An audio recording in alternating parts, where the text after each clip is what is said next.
What's up, guys? Welcome to another edition of Before the Whistle, presented by BRK Insurance Group. If your business is looking for the best in employee benefits, commercial property and casualty insurance, or retirement or 401k plan services, there's no one better suited to meet your challenges and build a plan centered around your needs than BRK Insurance Group. What's going on, y'all? Happy Friday. Welcome back to Before the Whistle. I am your host, Maddie Hudak, and I am getting ready to get on a plane in just an hour or two, head down up, to Birmingham for Tulane to play the UAB Blazers. Something I used to do on this show quite often, I had guests on. It's been a crazy start to the year for me, adding on the Sports Illustrated coverage, just trying to kind of get my head on straight, start this year, get everything down with new staff, new players. That it's been hard for me to get into the process of scheduling guests, but I'm really excited to welcome on my guest to today's show. He's someone I've had on before and no better insight to give into really how this Tulane team has impressed. Former Tulane quarterback Shaun King is going to join me on today's program. As I said, I've had him on in the past, and I just really enjoy how tapped in he is to this program and really just his understanding of all of the facets that go in to building a football team, the mentality of the athletes, what it really takes for each given team in a given year. And really just his analysis is just unparalleled to me, especially having someone that was a former player at Tulane, someone that shares a number with Tulane's current quarterback, Darian Mensah. And I was really excited to get his thoughts really on his performance and figure out really what has impressed from someone that played the position himself, and especially against what was a very difficult start to the year, a really confusing coverage in Kansas State, and just the traits that he's seen him really improve on and already have coming out of the gate, like that California cool, like that swagger, things that I think I got a better appreciation from hearing another quarterback be able to talk about those. So without further ado, Tulane's former quarterback, Shaun King.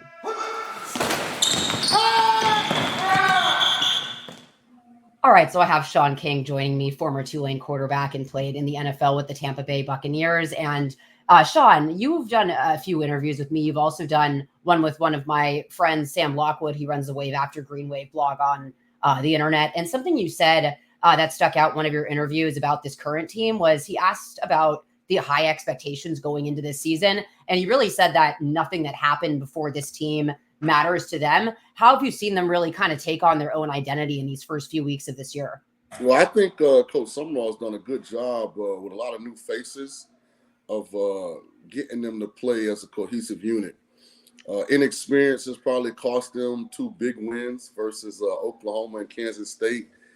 Games were late in the fourth. We definitely had a chance to win, but that's to be expected. I think you have to give them an A. That's why I did want to temper the expectations. This isn't the team that beat USC in the Cotton Bowl, or played in back-to-back AAC championship games. It's a new group of guys, but they've represented themselves well. They still control their destiny and their as far as the conference goes. So I'm proud of what they've done. Well, we looked like we found another special player at quarterback. Vince is super talented. As he gets more game experience, he'll learn how to cut down on some of the mistakes, but you can see the talent is immense. Yeah, that's really, what obviously I wanted to ask you some questions about. Darian Mensah being obviously a quarterback yourself. It was a little bit of a surprise to people when he ended up taking the quarterback competition and really running with it. But the traits that really stuck out that were talked about a lot were his poise and just this kind of cool swagger about him. How important, I guess, is that trait in a quarterback? And what do you really see, if so, in Mensah that shows that? I think it's really important. I think the great quarterbacks are the ones that don't get emotionally hijacked. They have what I call bulletproof emotions, Maddie. They're able to not get too high, not get too low, maintain great body language because, the next play is always the most important play. And, the kid's super talented. I think and that's one of the things I think people sometimes overlook, when you bring in a new staff.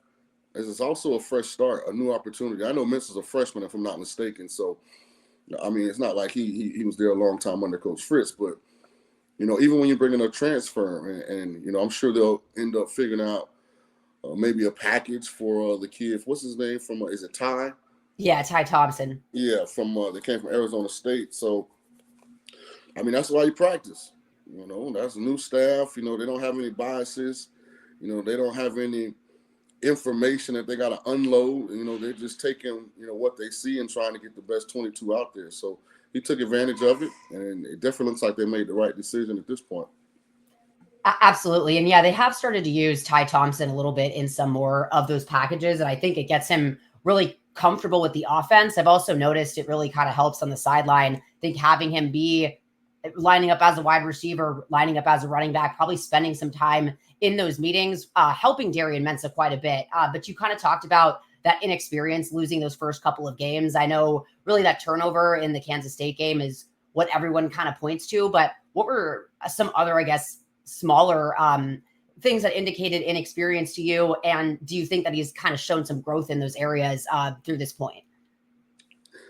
I mean, I don't like to be, overly critical of a kid playing that position for the first time. I mean, it's a tough position. I mean, it's a lot going on. Mastering the offense is one hurdle. Line of scrimmage management's another hurdle. Being efficient and effective with my decision making in a RPO world. When am I giving the ball to the back? When I pull it, am I throwing it to the right option? I mean, he does a whole lot of stuff that's way advanced for a kid with his experience. So I think the sky's the limit for him. He keeps working hard, stays humble. He's got good players around him. He's got good staff from what I've seen so far. So, I mean, I'm super happy with what Mensah's done. Yeah, and I mean, he really had 2 weeks with the starting offense. That's what I think is just the craziest part about all of this. And then the Kansas State game, what I found so fascinating was how well he really threw against that coverage. And that was a coverage that Michael Pratt had struggled with quite a bit. I think that people, they hear 3 safeties and it's hard to really understand, I think, why that's so difficult for a quarterback. And so what really was so hard about that and then thereby makes it so impressive what Darian was able to do in that game? Well, I think Darian has something that not a lot of guys at that position have. He naturally throws with anticipation. Like, if you watched the Monday Night Football game last night, Kurt Warner and Baker Mayfield, you saw both of those guys, especially when they gave some of the all-22 replays where they're throwing guys open into different windows. That seems to be like something that Mensah's extremely comfortable doing. And I don't even know if Pratt really, at this point in his career, was able to do that. He was probably more athlete and, created an explosive play, at some point in the game than he was consistent thrower of the football. So I think Mensah's ahead, of a lot of guys that have come through.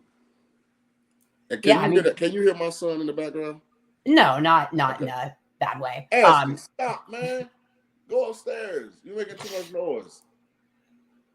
Sorry about that. No, that's okay. No, I mean, he has 2 300-yard games, and I believe Michael Pratt had just one game in his career, the championship game, where he threw for more yardage than Darian did. And then he goes up against Oklahoma, just the speed of that game, really, really fast. I think that he has shown the ability to sense pressure a little bit in these last couple of games more, but the offense really just seemed to click on all cylinders in I think a really surprising way against the USF Bulls. What did you really see in that game that really stuck out as something different from what the offense has looked like this year? That was impressive because to me, that's what matters. Like, I mean, yeah, we'd love to beat a ranked Kansas State. What was Kansas State? Top 12, I think, when they came in there. Or you love to go to Norman and beat Oklahoma. But the key is to win the conference. If we can do that and, and AAC looks up for grabs. I mean, right now, Army and Navy are in first and second. So, I mean, when have we ever seen that? So, I mean, Mensah's going to be fine, man. That kid is talented. I like the way he's bounced back from failure. I thought that was the thing about the USF game that was important because USF have been playing really tough against Alabama, Miami. Like, they have played those teams, especially for the first 2.5 quarters, extremely tough. So for Tulane to do that to him, I think that shows a lot of maturity, from the players, especially coming off of 2 tough losses, in games I'm sure they wish they thought they won. Yeah, absolutely. And you just talk about that calm and the bulletproof emotions you talked about. I obviously, after some of those tough series in the Oklahoma and Kansas State game, go straight over to the quarterback room. And it really just didn't faze Darian Mensah at all. And I really thought what was more important, and I said this after Michael Pratt threw an interception in the Kansas State game, he calmed down, took the game into his own hands. I thought Darian Mensah kind of did the exact same thing where he turned the ball over, but then he led the offense down the field just one drive later. And all things considered, gave them a chance to win. And he's really what I liked, and this is what I thought stuck out immediately when he went in and started taking snaps with the ones was he got the tight ends involved in a way that the other quarterbacks were just kind of going for those speedy wide receivers downfield. And it does seem like this offense is just really, really different than what it was like last year. What can you say about what you thought about Joe Craddock's system, and really what is so different about it from last year?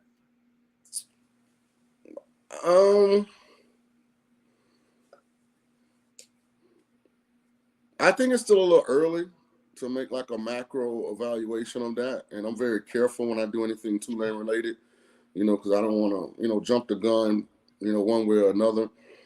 I think the offensive line was better previously in those systems, so I think the run game was probably a little bit more of a priority because of the experience and the talent they had up front. So I think Craddock is having to manufacture some stuff. Not that we haven't been able to run the ball, but it's not the Tyjae Spears teams, So I think you got to give them the length of the season. A lot of it's based on personnel. Mm-hmm. Summerall was put in a position where he had to go try and, replace a lot of departing talent. Mario Williams, a kid I know very well, he's from my hometown down there in St. Pete, Tampa. He's been an excellent addition. And, I thought they've done a good job. I think they're a little bigger at receiver than they Mm-hmm. have been the last couple of years. So I think they're utilizing that a little bit. But we'll see. They're still developing and evolving. I bet Craddock would tell you he's still learning the personnel. They do have an athletic group of tight ends, and they're utilizing them. So, I always say this, Maddie, like you can have the same staff and the same players, and each season still different. And this is a situation where it's a different staff and a lot of new different players. So, they're still writing the book. I mean, a perfect example is the 2-10 and 12-2 Tulane teams were pretty much the exact same guys out there on the field. There were a few staff turnovers, but yeah, that always really sticks out to me. And no, I think, and something that you said about him still trying to kind of figure out the personnel, like something fascinating was Alex Bauman. He had hernia surgery back in spring. And when he came back in the fall, the work that he did in the weight room, it completely changed his body type to look a lot more like an NFL tight end. And we talked to Joe Craddock, and he used to be a former tight ends coach at UAB. And he even said, it's something I have to kind of go back to my roots now and look at, because I didn't really see that out of Alex Bauman back last year. He just had a little bit more of a different body type. But I think having that tight ends background just really helps having a whole offense really mold together. And then really going into this weekend, I think that there's a different quarterback that's going to be playing other than Jacob Zeno. And I'm just kind of curious about this. How much does that really matter to opposing teams when there is a quarterback switch? Do you really feel like there is an advantage there? Or, I mean, does the team essentially prepare the same for that week? I think every situation is a little different. I'm rocking a UNLV sweatshirt today because they got Syracuse tonight, and I live in Las Vegas. And I'm good friends with a bunch of the guys on the staff, so I told them I would represent. It galvanized UNLV. They had a kid, Matthew Sluka, who decided to ask for more NIL money and leave the team. And I can't ever pronounce the kid's first name, but it's Williams, a new kid that filled in. They've rallied around him. Yeah. You look at Texas, Quinn Ewers gets hurt. They've been waiting to see Archman, and, they're probably so good at all the other spots, it don't really matter. But then you have some other situations where J.J. McCarthy leaves Michigan. And now that's a black hole so far, trying to find somebody, not to replace J.J., but just to replace the position in an adequate way. So I think each situation is different. Knowing Trent Dilfer, who's the head coach there at UAB, one of my initial teammates, when I got to the NFL, he's probably got a couple blue-collar quarterbacks in that room nobody's ever heard of that got something to him that can play a little bit. So we'll see what his depth looks like. But as the team going in to play him, you just got to be on top of your assignments, your details, and you got to play with an enthusiasm unknown to mankind. No matter who the quarterback is, if you hit him enough, guess what? He generally starts to, become a little more inconsistent. So it's all about, can you get to him and put him on the ground?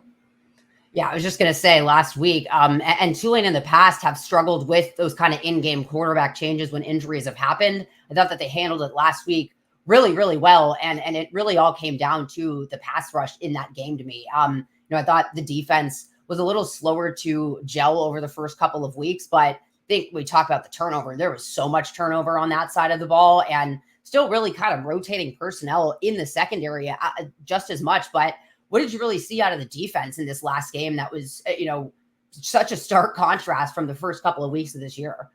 Dominant. And we've seen it at times. I thought they did a really good job of getting off the field on third down, which is something I thought that maybe they struggled with a little bit, especially against K-State, Oklahoma. But, I mean, they're coming together as well, too. You think a lot of different pieces over there. When you think you know what a young man's strength is, but until he gets under the bright lights, you don't really, really, truly know what his gifts are. You may think like a kid that you brought in as a stand-up backer, when in reality he's a hand-in-the-ground edge rusher, or vice versa. So a lot of those things you're still finding out. When you're coaching teenagers, in 2024, I mean, it is some 30-year-olds playing college football. But for the most part, when you're coaching teenagers and guys in their early 20s, they change a lot. Not just from year to year, but from every 3-4 months to the next one. So you can see they're starting to play with even more confidence. I think this is a team, to kind of summarize both sides of the ball, they're getting better each week, and that's what you want. And why can't they win the AAC? I didn't have those expectations before the year because I think that's unfair. But now that I've seen the product, and I've had a chance to look at the competition. I mean, Memphis is pretty good. And, of course, with the academies, you got to deal with the option. But I don't feel like there's a 2016 USF or a 17 UCF, one of those teams like where we got. I mean, hell, we got like 7-8 guys off that USF team playing in the NFL. I don't see that team, this year in the AAC. So, as long as they keep working, they stay healthy, especially in certain positions. The offensive line, I know they're down a couple guys already. They got some spots they got to stay healthy, but they're charting in the right direction. Yeah, absolutely. And just to kind of wrap it up, you brought up the offensive line. I think such an underrated thing too was losing Sincere Haynesworth at center and having to bring in a transfer in Vincent Murphy. And I think all things considered, it's worked really well there. But from a quarterback's perspective, really, how important is that relationship with the center? Well, it used to be really important because I had to touch his ass every play. But now they're in the shotgun, so we're not next door neighbors, but we live on the same block now. He's 5-6 yards behind him. No, it really varies depending on how you handle line of scrimmage management. Is the quarterback redirecting the mic, or is the center? And if the center's doing it, that position takes on immense, importance, because he's the one setting the pass protections. When the quarterback's doing it, one thing I always tell the center, don't get don't feel yourself. You got help on both sides, boss. I say, go play tackle and be out there on the island. But having an experienced guy there, even the little things that people look at, like I still don't call it the tush push, QB sneak, in a big short yardage situation, those goal line, situations where you got to get a push up front, like having a guy that's been in battle that you can trust to have low pad level, good leg drive, that's a comfort that comes with that. Absolutely. All right. Awesome. Well, that's all for me, Shaun. So thank you again for your time. You are just truly so insightful. Every time I talk to you, I learn something new. So I really appreciate it. Appreciate that, Manny. Awesome. Well, talk soon. Are you coming to any of the games this year? When is homecoming? When is the reunion? They've been hitting me up about something. What do we got going on? It's a bad game. I don't think it's a good game. It's Temple. Yeah. And then what's is this our anniversary or something, man? I don't know, man. I'd be lost. I have so much going on, Maddie. I understand the feeling. Whenever it's football season, it's head in the sand. And I started to fly in for USF Tulane. I'm glad I didn't because it was a terrible game. Yeah. But I'm gonna make a game. I owe you dinner too. On me, you pick the spot. All right, sounds good, Shaun. Well, I look forward to that. What's the home schedule the rest of the year? Well, we host Rice after the bye on the 19th, then Temple, and then Memphis on Thanksgiving. So slim pickings. Maybe we'll host the conference got 3 championship. games left. Yeah, well, 3 home games left. Damn. Okay. Yeah, we go to Navy, go to Charlotte, go to North. Memphis the best one, but that's on Thanksgiving. I know. I know. So I got well, Rice. Maybe we'll have a remix on the conference championship. Yeah, Rice is the 19th after our bye, which is this week after this one. I'll send you a text with the schedule in it. How you been doing? You good? Yeah, no, I've been good. I've started the Sports Illustrated stuff this summer, so that's been really fun. Yeah, thank you. Yeah. It's cool to have an outlet and be able to talk about school I went to and cover now. So life goals, you want to be in New Orleans, or are you trying to end up at one of the major platforms? What's your career goals? I'm not sure yet. I kind of put writing away, and now I'm kind of looking back at it, and so it's kind of just showed me to not really close anything off. So I'm kind of open to wherever the wind takes me at this point. You at that age where you can move around a little bit. Yeah. But your family's from New Orleans, right? Yeah, but I'm also from California. I'm from the Bay Area, so I have family there as well. Okay. All right. Yeah. Well, if you need me for anything, let me know. And if I make it down, I'll let you know. Awesome. Sounds good. All right. All right, Shaun, I appreciate your time. All right. All right, y'all. Again, that was former Tulane legend Shaun King, who I always enjoy having on the show. He just brings such great insight, as a former quarterback, but also doing so much radio over in Vegas. He's able to really articulate his points just so well. And I think he's what I really like the most about my talks with Shaun is he has such a great finger on the pulse of Tulane and really having such a great understanding of the mentality of the athletes on any given year, even though he's not regularly around the program. Having that idea again before the season started that everything that happened before doesn't really apply to those guys. That really, I think, is exactly what we've seen play out, where this has been a team that I think has been forming their own identity, one that has had a really gauntlet to start the year as we kind of broke down. And I really appreciate hearing from a former quarterback these things about Darian Mensah. And, I've said this before, but I'm not a quarterback guru. I've done scouting on the defensive side of the ball, but something I've always been able to at least tell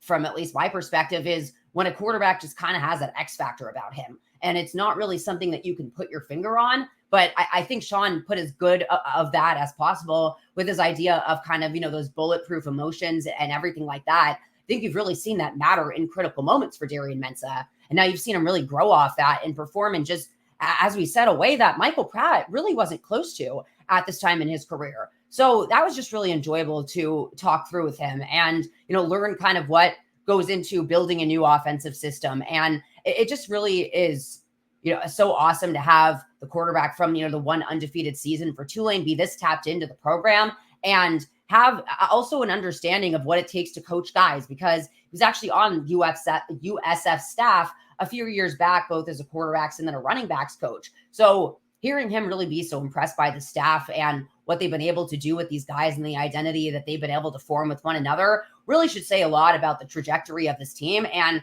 as he said, I think it was unclear what it was like going into this year, new staff, new players. You don't want to put unfair expectations on them, but there isn't any reason why after that showing against USF, they follow it up with a strong win tomorrow. They should be looked at as the favorites to win this conference. So with that, y'all, I will see you after a win against the UAB Blazers.